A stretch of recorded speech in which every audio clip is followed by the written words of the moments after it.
গত সপ্তাহের প্রাইসটা যদি আপনি কম্পেয়ার করেন, এই পর্যন্ত ১০ থেকে ১১ দিরহাম বেড়ে গেছে।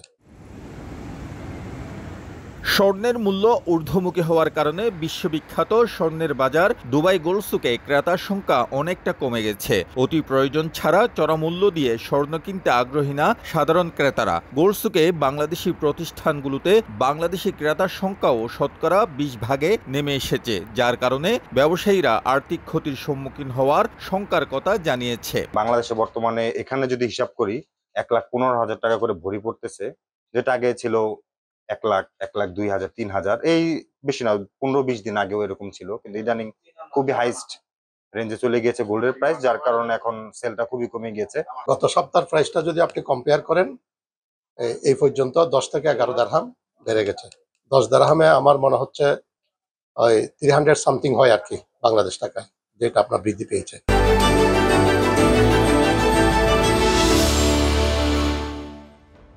সংযুক্ত আরব আমিরাতে গোল্ড ব্যবসার সঙ্গে জড়িত রয়েছে ৩ শতাধিক বাংলাদেশি প্রতিষ্ঠান। বছরের এই সময়ে স্বর্ণের বাজার রমরমা হতে শুরু করলেও হঠাৎ স্বর্ণের দাম লাগামহীনভাবে বৃদ্ধির কারণে প্রতিষ্ঠানগুলোতে অস্বাভাবিক হারে বিক্রয় কমে গেছে। গোল্ডের দাম বৃদ্ধির কারণ হচ্ছে ইন্টারন্যাশনাল বাজারের অস্থিরতা, বিভিন্ন দেশের পারিপার্শ্বিক অবস্থা, যুদ্ধ, সবকিছু মিলিয়ে গোল্ড রেট এখন অনেক হাই, যার কারণে বাজারে অস্থির, আমাদের সেলও অনেক ডাউন হয়ে গেছে। শুক্রবার দুবাইয়ের স্বর্ণের বাজারে ২৪ ক্যারেট প্রতি গ্রাম স্বর্ণের দাম সর্বোচ্চ দিরহামে ৩১১.৭৫ পয়সা, বাংলাদেশি টাকায় প্রায় ১০,০০০ টাকার বেশি পড়ছে।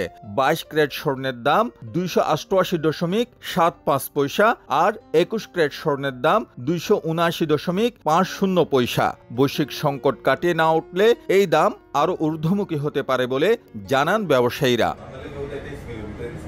চলতি বছরের শুরুতে দুবাইয়ের স্বর্ণের বাজারে প্রতি গ্রাম স্বর্ণের মূল্য ছিল ২৩০ দিরহামের মতো। বছরের মাঝামাঝি সময়ে এসে হঠাৎ করে স্বর্ণের মূল্য ঊর্ধ্বগতি হতে থাকে। সেপ্টেম্বরে এসে স্বর্ণের মূল্য ক্রেতাদের নাগালের বাইরে চলে গেছে বলে জানিয়েছে স্থানীয় ব্যবসায়ীরা। শিবলি আল সাদিক, সময় সংবাদ, সংযুক্ত আরব আমিরাত।